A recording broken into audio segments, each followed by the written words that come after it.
Welcome to Awakening You channel. If you appreciate what we do, please support us.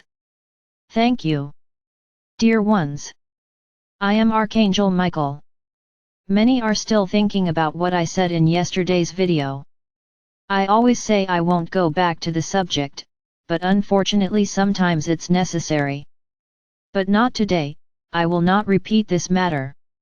This matter is closed for me. I just have a little warning, the groups will remain as they are until the end of next week. Nobody leaves. Even those who are willing to do it at a different time in groups abroad. I will not make an exception for anyone.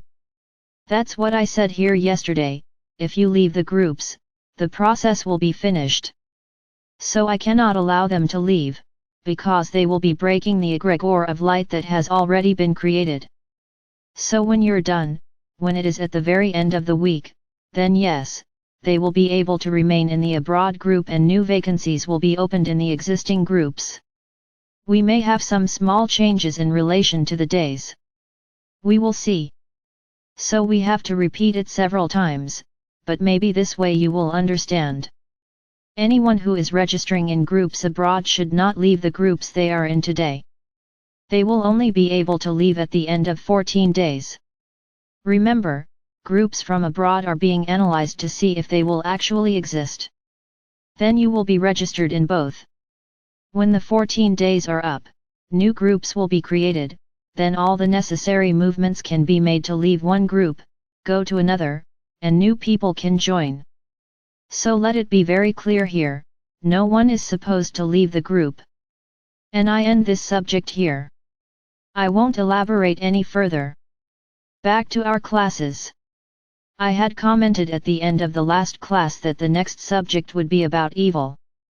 However, in a single class I won't be able to talk about everything. I'll leave this class for next week, because I don't want to start the subject today, have the weekend in the middle and then come back. I want to do a sequel on this subject. So today I'm going to continue talking about a topic that I've already mentioned, and which will be interesting as a topic for today's class, which are souls. Many are very curious to know how souls are born.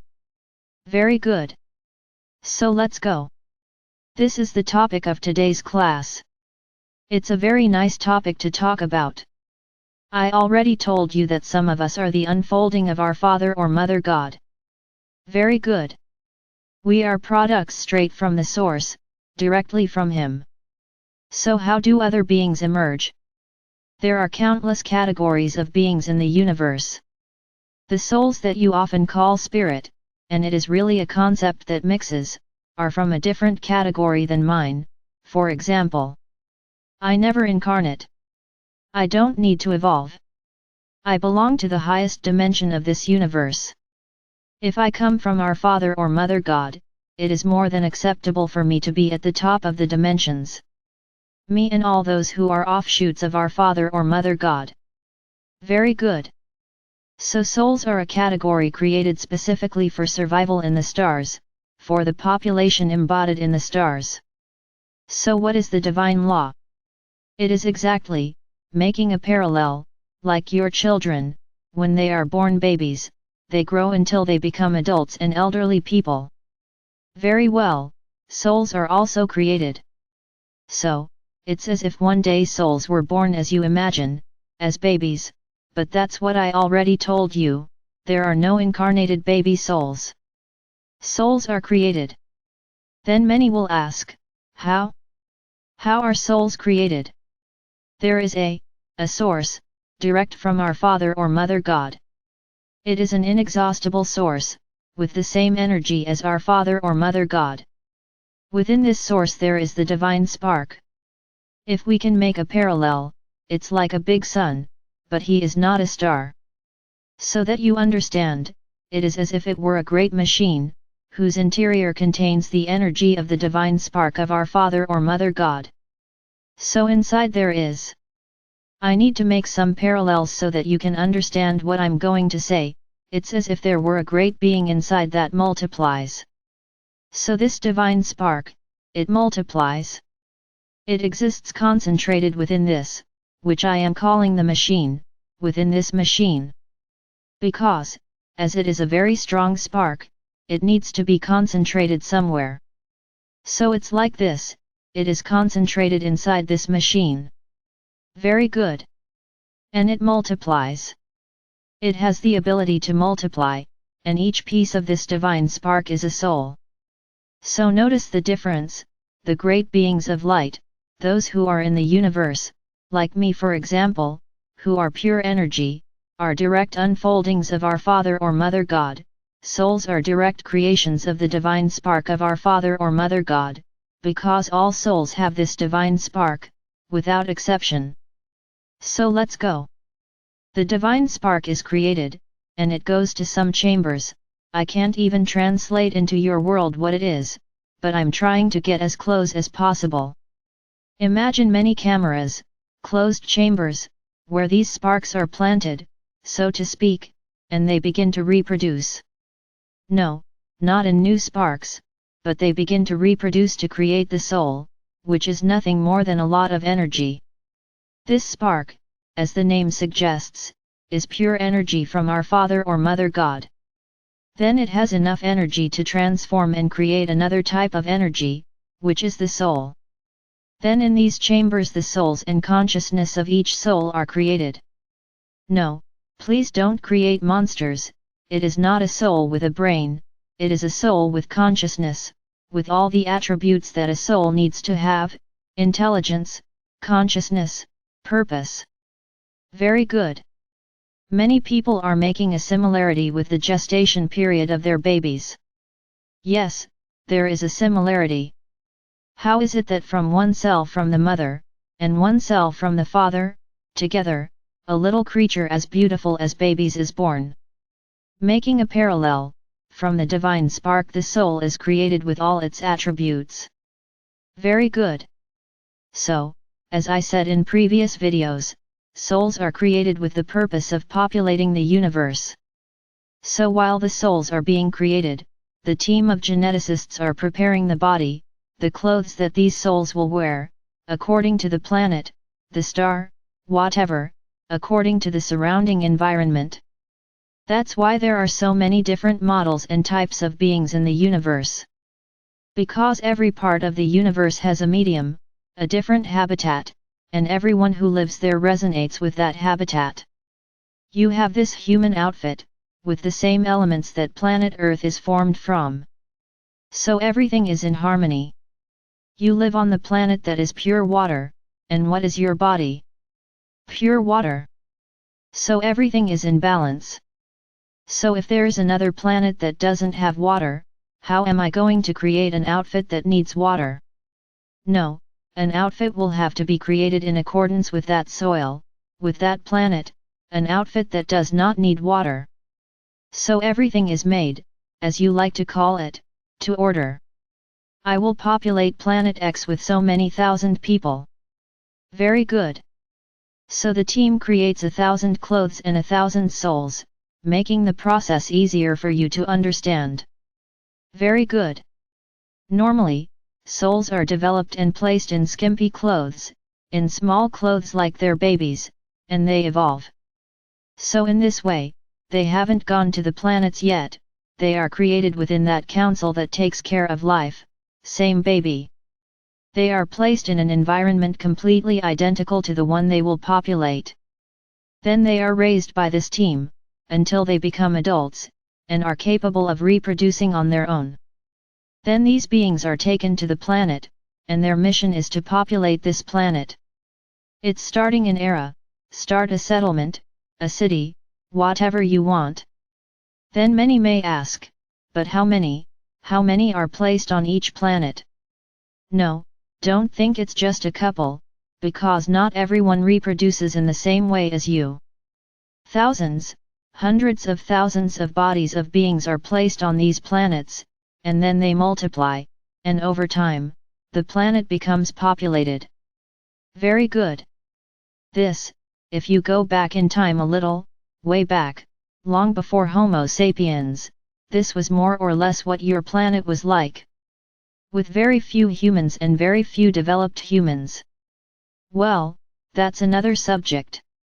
So my brothers, this is how souls are created. Then we're going to talk a little about the soul purpose, which everyone has. Why does a soul come into the world? To evolve.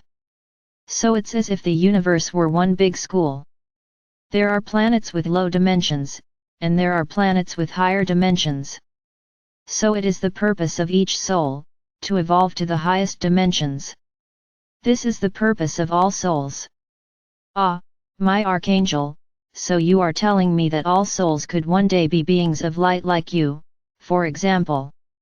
Yes, like me in dimension, because I come directly from our Father or Mother God, and souls do not, but they may have the necessary powers for this dimension, no problem.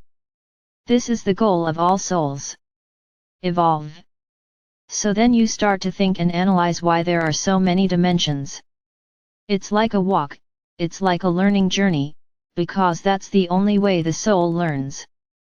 And it is in this way, overcoming obstacles and learning directions, that the soul evolves. So my brothers, begin to realize that some planets in the universe have low dimensions, because that is where souls begin, it is there that souls begin their journey. So many are already thinking, ah, but do these lower dimensions have bad feelings? No, I'm not talking about feelings yet, I'm talking about a journey of evolution. So on this journey, the soul begins on a first dimension planet, where adversities, difficulties, where learning is as difficult as possible, but everything is part of the evolution process of our Father or Mother God. No, I'm not talking here about feelings, resonating with the lower dimension. I'll still get there. I'm talking about the evolution of the soul. Very good.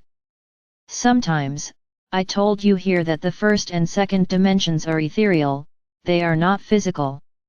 So it is a point in the learning of souls, in which they do not have bodies, they exist only as energy, and they need to go through this entire process before they are allowed to wear their clothes. So the first physical dimension is the third. Then, from there, they can wear their clothes on the planet, and can continue the journey of evolution. You can always continue following the correct paths and surpassing dimension, until you get where you want. I'll say it again, I'm not talking about feelings yet. I'm talking about what happens in the universe, not on this planet. I'm still in the universe. Very good.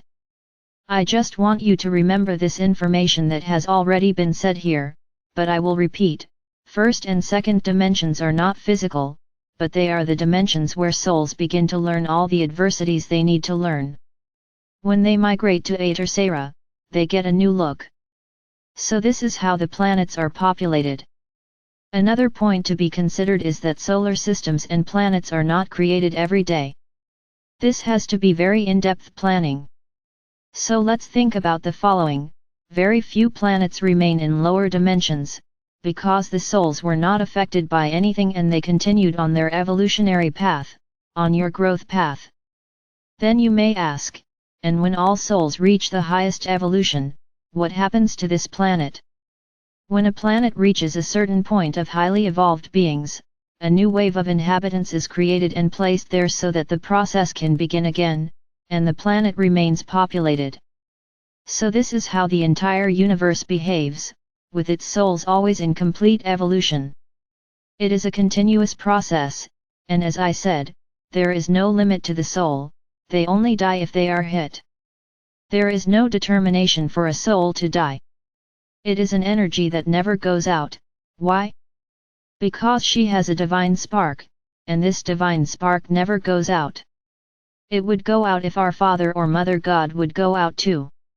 Then many quickly ask, but what about us not dying? It is not the divine spark that dies, it is your cloak that dies. It is the physical body that has come to an end, not the soul. The soul continues, the divine spark is still there. Dying, there is death of the physical body for you, not death of the soul. So my brothers, this is the walk of a soul. This is how souls are created, this is how they evolve. So in the next class I will explain, start to explain, why your planet stagnated. Why has your planet been in the third dimension for so long? Because this is not normal. But you will understand. And so that you don't feel so harmed, this didn't just happen to your planet. There are many others in the same conditions. But we'll get there. For today, I think there's enough for you to think about. I am Archangel Michael. I'm here, always, trying to bring more knowledge to you every day.